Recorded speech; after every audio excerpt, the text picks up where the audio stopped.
So earlier today, I went on Twitter and I saw this tweet that you see on the screen.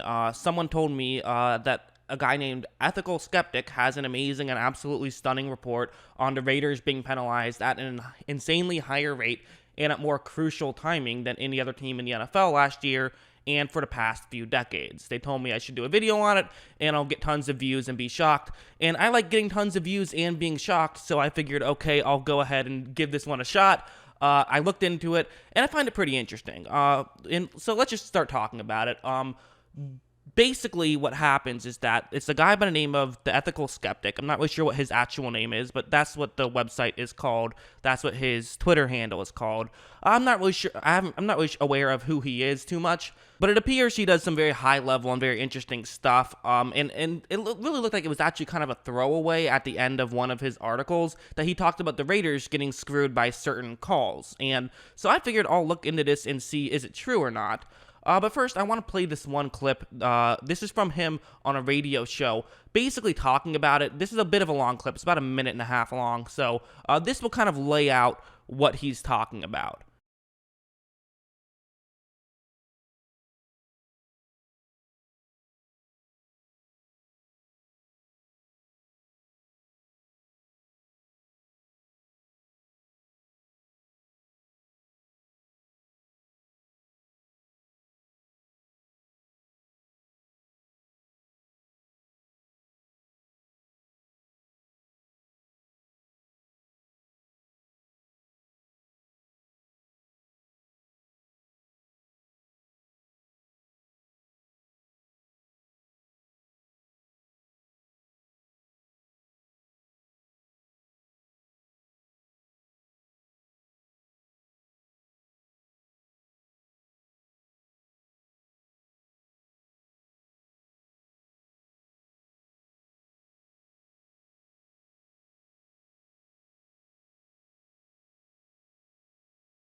So this seems pretty damning, right? I mean, okay, so there's several things we've learned from the data that he's collected. The Raiders get called for a ton of penalties. I mean, that we knew already.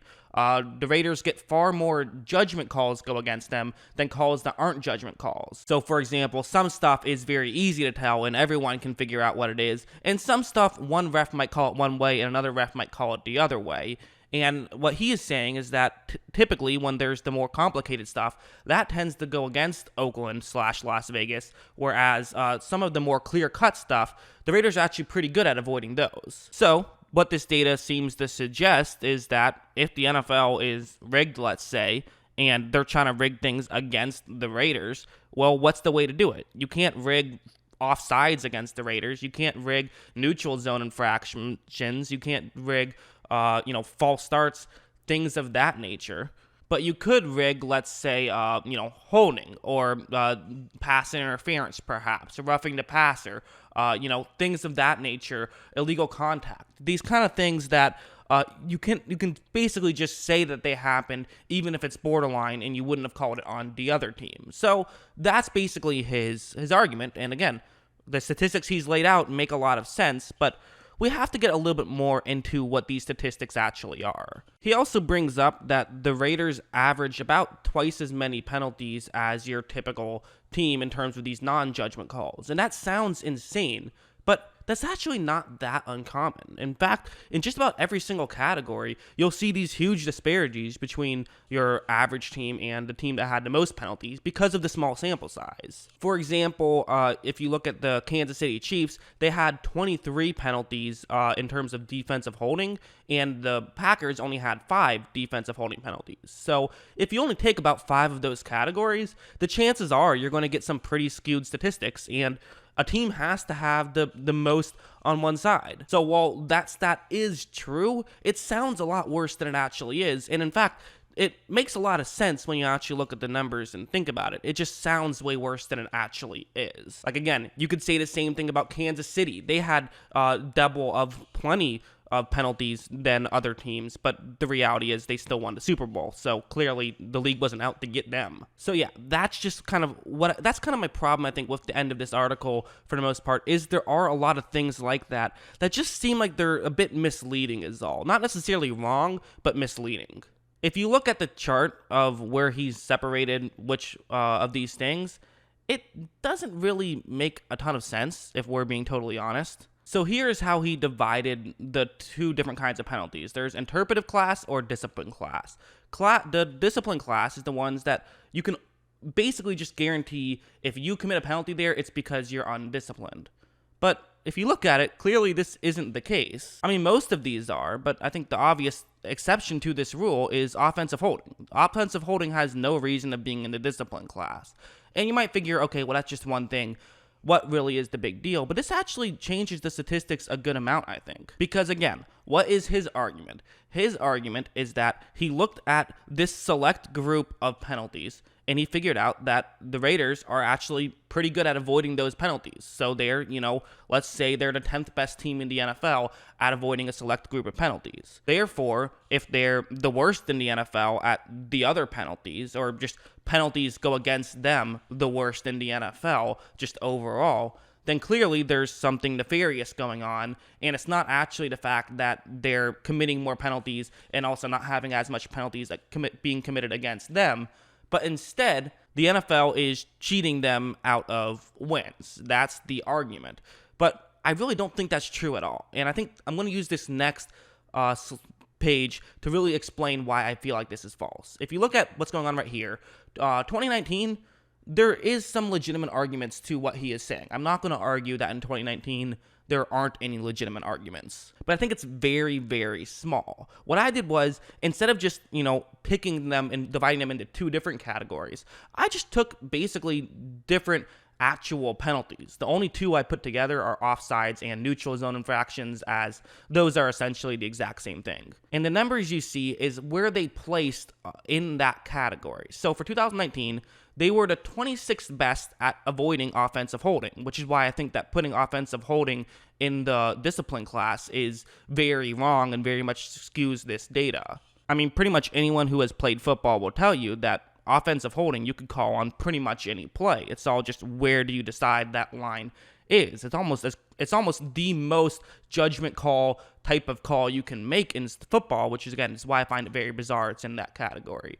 But moving on, we also have false start, which is another penalty that is specifically on the offensive line. And that's what I tried to do, is I tried to split these up in penalties that are pretty much used into just one group. So while the Raiders did a good job at avoiding holding penalties, they did a pretty decent job, still above average job, at avoiding false start penalties. But again, in this scenario, the one that I think most football fans would agree is this is, this is not up for interpretation. Holding is, but false start isn't.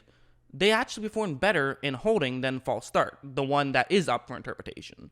And again, it's the same thing moving down the line. I don't love using roughing the passer as a penalty for defensive line. I really don't. That's the one I have in the fourth column. I really don't like using it because it's such a small sample size. I mean, 7 roughing the passer penalties will be enough to be the most in the NFL. However, that being said, I really couldn't think of another penalty that is really specifically on the defensive line, and there is none that's specifically on the defensive line and has a bigger sample size. So that's what I went with. Again, I don't love it.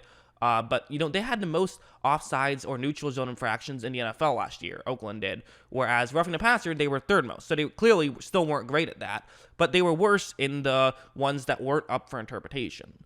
The final column I have, the fifth column, which is defensive holding, I wanted to put this here, and I'll get back to that in a second. So just forget about that for a second. I'm going to get back to it. I think one of the problems with doing something like this for just one season is that in 16 games, weird things can happen, and small sample sizes can become a real problem, which is why I wanted to basically stretch this out and make it a 10-year data point. So therefore, I just have a little bit more data to collect here.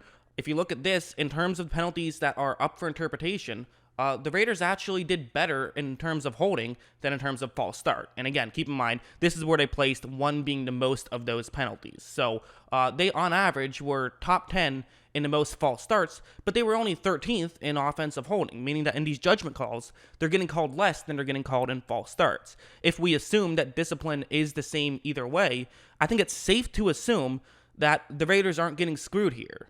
If they were, you would suspect that the holding would be even more so than the penalties that we already know they are committing. But it seems like it's the opposite. And again, I should be clear. It's possible the NFL is rigged. I've never denied that. But I think that saying that because they had one season where a lot of penalties went against them, that means the NFL is rigged, it's just not enough evidence for me. It really isn't. And also, about the defensive holding, the last column, the reason why I have it up is because if you notice, that's by far and away the lowest number on the bottom, meaning that they, on average, finish either 7th or 8th in defensive holding, which is a lot.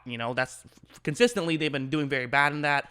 They've finished in the top 5 times, and they finished 3rd another time. And while, yes, this is a judgment call, one thing I want to bring up is just how many different cornerbacks they've shifted through over the past 10 years. I mean, if you look at this is the list right here, only one guy has stayed on for Oakland for 3 straight years. Other than that, a couple guys did 2 years, and for the most part, they were shuffling through different guys year after year after year. And so when you have these new guys, when you don't have as much talent in the secondary, chances are you're going to commit more penalties. Again, it's totally possible that maybe the NFL is rigged, but this isn't evidence of it. One more thing I wanted to touch on, this is another thing he wrote in the article, is the Trey, he talked about a game that I'm assuming is the Trey Flowers hands to the face game. If you missed it, this got called hands to the face. It was a big moment in the game, and because of this, it was a huge reason why the Packers were able to win and why the Lions lost.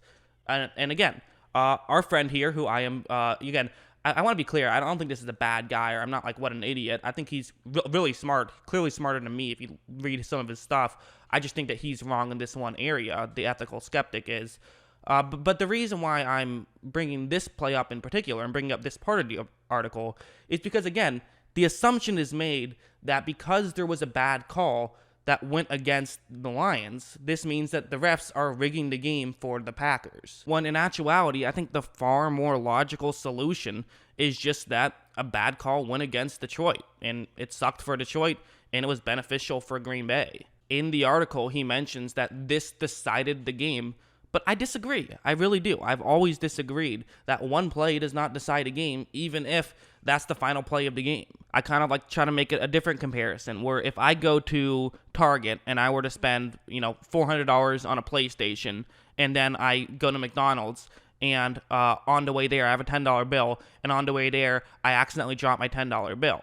I could go to McDonald's and say, oh, the reason why I don't have enough money to buy food is because I dropped my $10 bill.